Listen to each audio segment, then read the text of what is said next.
amiche e amici. Buona terza domenica del tempo ordinario.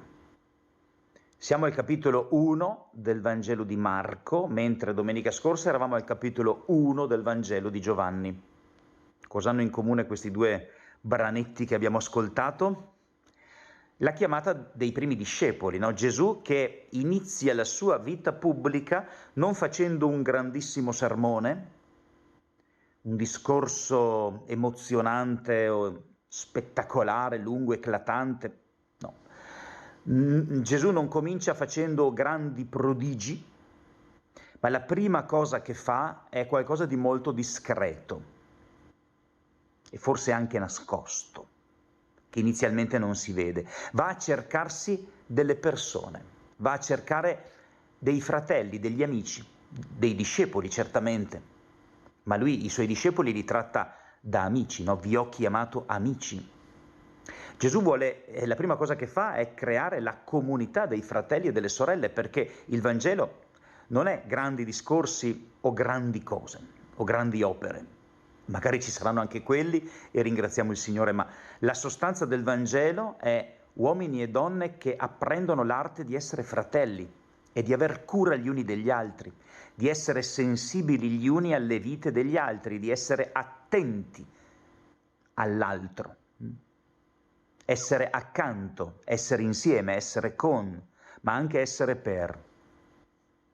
Questo è il Vangelo, è la comunità. È la bellezza della comunità, che è l'esatto contrario della solitudine e dell'indifferenza e magari anche dell'egoismo. Non parliamo poi della violenza e della guerra, che è la negazione più alta del Vangelo di Cristo.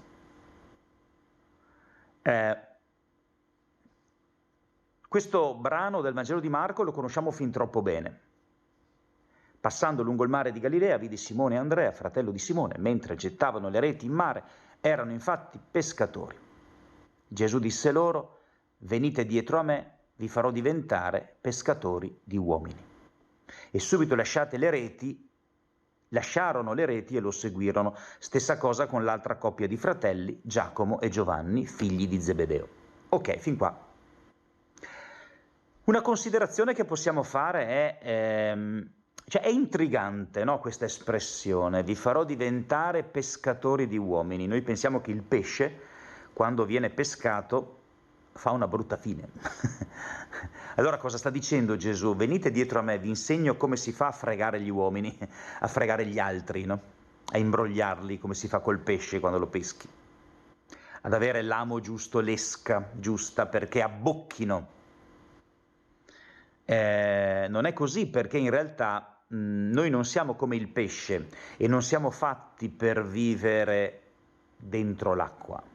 Io ho sempre avuto una grande paura dell'acqua, ho sempre fatto fatica a nuotare, ma al di là, anche se uno fosse il più grande nuotatore o la più grande nuotatrice della storia, noi non siamo fatti per vivere in acqua. A un certo punto dobbiamo uscire dall'acqua, perché altrimenti si muore. Pensate alle scene, alle immagini catastrofiche che abbiamo ben impresse negli occhi. Quante volte il mare Mediterraneo in tutti questi anni si è inghiottito i corpi, si è inghiottito decine o centinaia o migliaia di vite umane, questi esseri umani con imbarcazioni assurde che tentano attraversate drammatiche, ecco.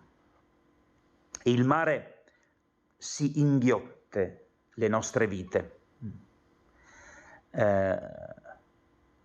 Quindi essere pescatori di uomini forse ha a che fare con la salvezza, con trascinare gli uomini verso la vita, non verso la morte.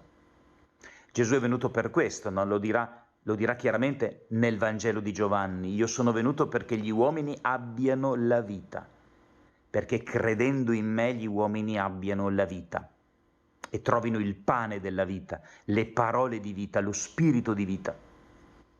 È la vita del Padre. E la Chiesa esiste per questo, per essere esperienza di vita.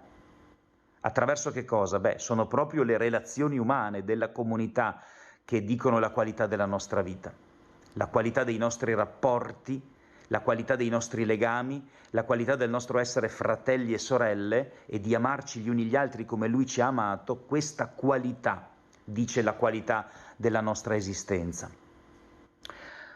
Tra l'altro, uscire dall'acqua è un'esperienza che abbiamo fatto nel primissimo istante della nostra vita terrena, del nostro contatto con la terra, quando siamo usciti dall'utero materno, abbiamo rotto le acque. E quindi forse qui simbolicamente l'immagine dei pescatori di uomini allude alla necessità della rinascita. La Chiesa è fatta di pescatori di uomini perché deve essere un luogo dove si sperimenta continuamente la bellezza di poter rinascere da tante nostre situazioni di morte, nelle quali si rischia di affondare. Le nostre paure, le nostre sofferenze, i nostri piccoli o grandi drammi quotidiani chiedono la dimensione e la dinamica della rinascita, no? E quante volte abbiamo bisogno di uscire dalle acque, di rompere le acque, di rinascere e di sentirci nuovamente vivi. Pietro sarà il primo pescatore che viene pescato, perché Gesù lo tirerà fuori da quel mare lì da quel lago di Galilea, quando lui avrà paura di affondare, non riuscirà a stare a galla.